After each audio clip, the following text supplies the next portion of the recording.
please. Allowed the applause.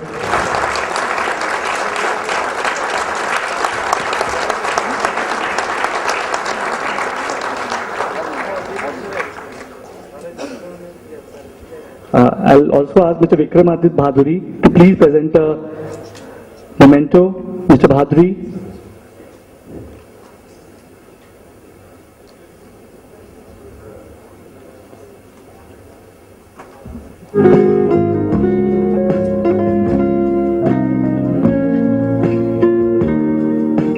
As a token of appreciation, thank you, sir.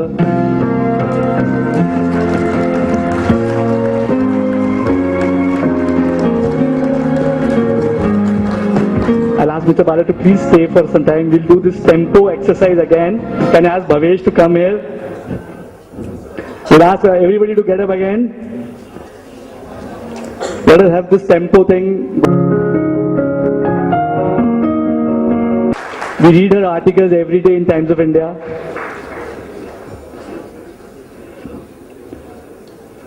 Unfortunately, Mr. Vijay Venkataman could not come due to some personal reasons. So we have Sadiq Nilgun from Network FT. Can we have Sadiq, please? Sadiq has been a real support to us. Thanks. We have Mr. Dhirendra Kumar. I don't need to introduce him. Mr. Dhirendra Kumar from Value Research. And Ms. Hansi Mehrotra from Habis. Ms. Hansi Mehrotra. The mic to Mr. Khatri to please continue with the session.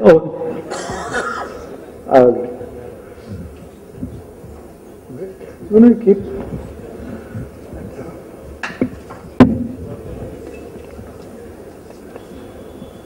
Okay. Good afternoon to all of you. Okay, I think this is the best panel that you can imagine to have. I have two veterans on my right. A mutual fund is something that Dhirendra has literally taught this word to, I think, the entire investing fraternity, to a lot of AMCs and a lot of advisors here. Uma, I think, has taught at least half the people in this hall. Okay? More than half. Great. Sadiq, of course, as a relatively newer person, but he's no less passionate, really convinced about the cause of financial planning. I've not seen a more enthusiastic person. On my left, immediate left is Hansi, and Hansi has something which none of us here on the panel have, which is she has extensive international experience. And we can always learn from other markets. So without much ado, I'll just tell you what the intention of this panel is. The intention is to share some insights and knowledge with you, which will hopefully inspire you. So straight away, let me get into something and ask Dheeraj. The last few months have been very volatile. Equity markets are going nowhere. Debt had a terrible time. And gold is also not doing well. What is your outlook on investments? Very honestly, ever since I became interested in, markets, they have always been volatile. So there is nothing new about these 3 months or something. The other part is that, I wish I knew all this because I would not be doing, the percentage calculation which I do every day. But still, the result of all that I've been watching every day, I hold some views. And the views, and this is a result of, very intense thinking that we see the extraordinary time right now. We saw the whole India story, the evolution of the fixed income, our currency declining, nothing materializing, a dysfunctional government or so-called, a dysfunctional government. Not much happening, and then we see a whole optimistic. Oh, and of course we are all interested parties in a sense that we can't make a living, or we can't be very optimistic. If we are not optimistic about the markets, if we are not optimistic about the world around us, we will get dysfunctional. But at the same time, I don't think these are good times.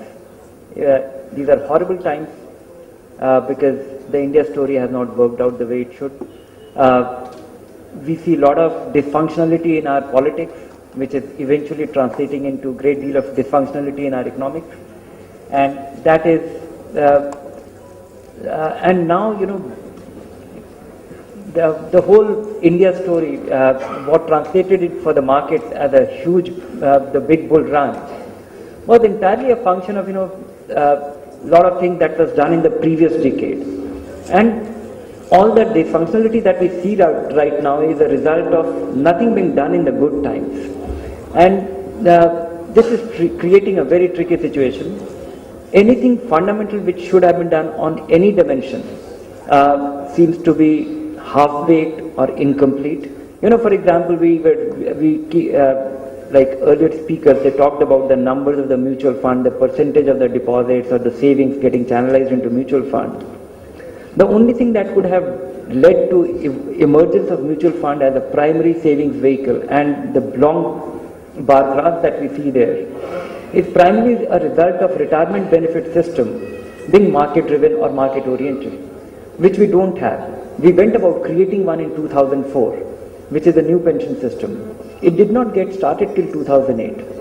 In 2008 also, the mandatory bit, which is the government, and I think that 2004 to 2008 being missed out as a missed opportunity was a huge disaster, because today if you would have gone to any government servant who would have experienced the new pension system, which was devised for them after discussion for nearly a decade, into its true form, I don't think the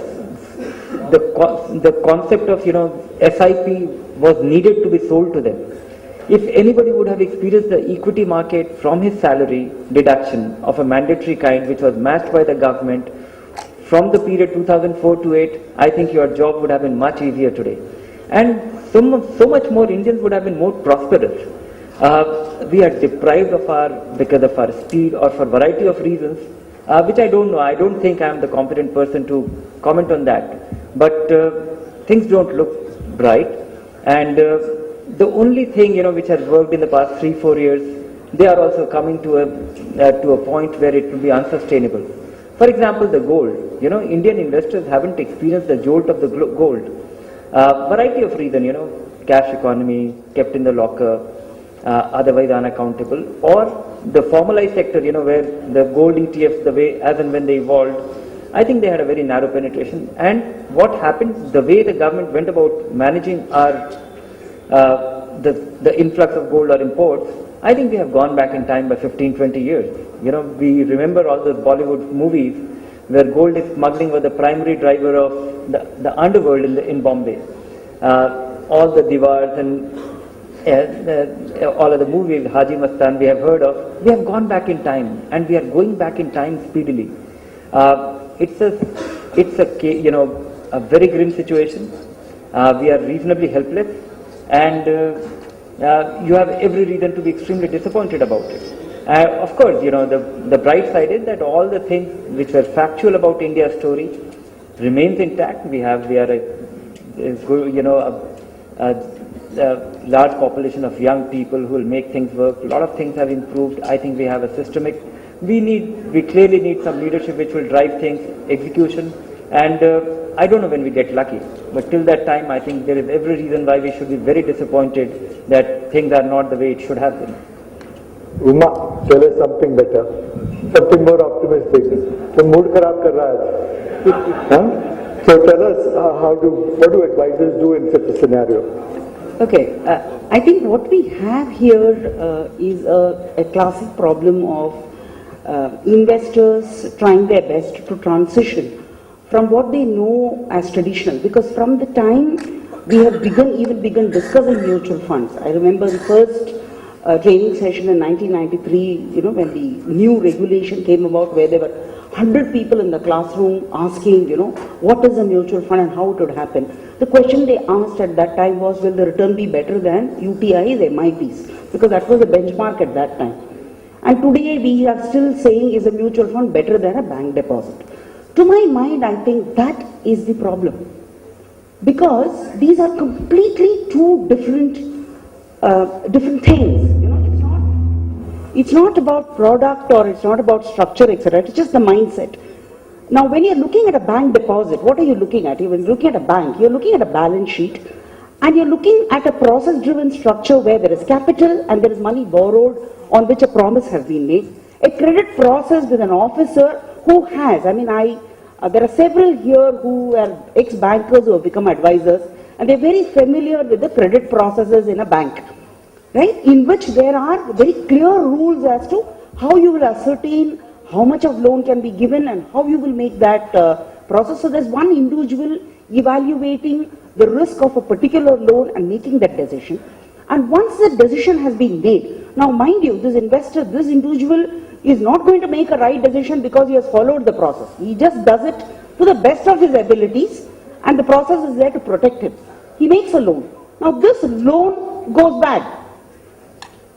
All that the bank does is after the loan has gone bad. Remember, the classification as NPA starts only after the default has occurred. So once the interest has stopped coming, you classify it as an NPA and then you have a system of provisioning this against your profit. Where the bank's balance sheet will go back and say, okay, this is the amount of profit I made, so much is my loss from having made bad credit decisions and therefore this is my net profit. Now this is your traditional way of allocating money in which there is so much of importance given to a rule-based system, a provisioning-based system and an individual-based system. What is important for us to see is that this is not working as efficiently as it should and therefore this should not be the only one. This is one, alternative A. An alternative B has presented itself a few hundred years ago in which we have the market, where all those who require money stand and ask a group of investors, please give us the money because we have a project on hand. We want to do this. This is our plan. This is our proposal. There is a regulator who asks them to disclose according to a format what their businesses are about and money is given. Now these hundreds of investors who give money either as equity or as debt have no clue to how this business is going to work. They're in the same dilemma as the credit officer, right? However, once they have bought a security, it gets listed, it gets traded, and thousands of people, one piece of news on a possible settlement problem, financial technologies loses a large percentage of its value. That's how markets work. Markets are places where you do not take care of risk after the risk has manifested and provision it in your balance sheet. A market is a dynamic place where you work on the basis of expectation. You are there expecting what has to happen. You are there trying to read information into the future. You are there trying to see how well those risks can be managed. The unfortunate problem we have today is that mutual funds stand in this nice, modern, dynamic place. Mutual funds are subject to market risk means this. It is a superior way of managing money where you do not run a balance sheet, but you select securities, you create a diversified portfolio, you monitor, you market to market, you sell it off when it is not working, and you try and provide a modern risk management system. I want to ask advisors sitting here, how many of you have taken this to your investor when your investor asked you, is the mutual fund giving you a better return than bank deposit? Every time we are apologetic. Every time we go and tell the investor, oh sorry sir, I just have a piece of paper on which I have the bank deposit rates. Okay? How many of you know that the 1 year return on bank deposits was 4.25% 2002? Will be in a bull run. I can tell you, 5 years from today, you will look back and say, oh, the market actually bottomed out in 2012 and I didn't notice it.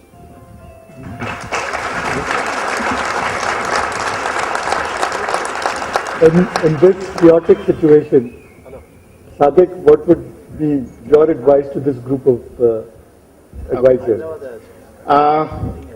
Stop worrying about things which are not in your control and start thinking and acting on things on which you can have a control and on which you can make a change.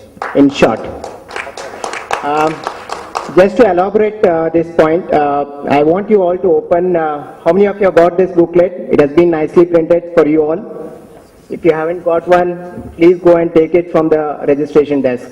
If you have it, go to page number 29. And the whole, in the next 5 minutes, I'll summarize the foundation of this mindset of being client-centric and stop worrying about things which are not in your control. Just quickly, I'll spend some, say, 30 seconds, 45 seconds on each of these 10 points. These 10 points I strongly believe in, and I had put in a lot of thought process before putting these 10 points for all the advisory community. First thing is that and in the first place, I think I do not want to comment on the mutual fund industry, which I really do not understand much, like all of the veterans sitting here. But I really know the business of, doing business or running your practice with your clients. So I'd be speaking more about reframing the mutual fund distributor's mindset rather than the mutual fund distributor, the industry as such. The first thing is that, it's an important thing to move away from being an agent to being an advisor. This is, we all use the word advisor very loosely, but I think most of us end up being an agent of the product manufacturers. There's a thin line between being an agent of a product manufacturer and being the advisor of your client, whom you are representing when you sit in front of your client. Whose interest weighs more is what is important. When you're thinking in your client's interest, you're an advisor. When you're thinking more about how much you're earning commissions from each of the products, then I think you're more of an agent. Second is move away from being a salesman to a consultant. The clients want to deal with a consultant. They want to deal with a person who is knowledgeable, who is giving solutions to their problems or needs. Now, every money which a client is having is either consumed, which means he has some of the other goals in life, or it is passed on to the next generation. That is also a goal in life. So basically, we need to find solution to his problems, objective needs, goals that he has. Not being a salesman, whatever I have product in my basket, I go and push it across to my clients. Third is being, moving away from being a businessman to a profession, which is more or less the point number 3.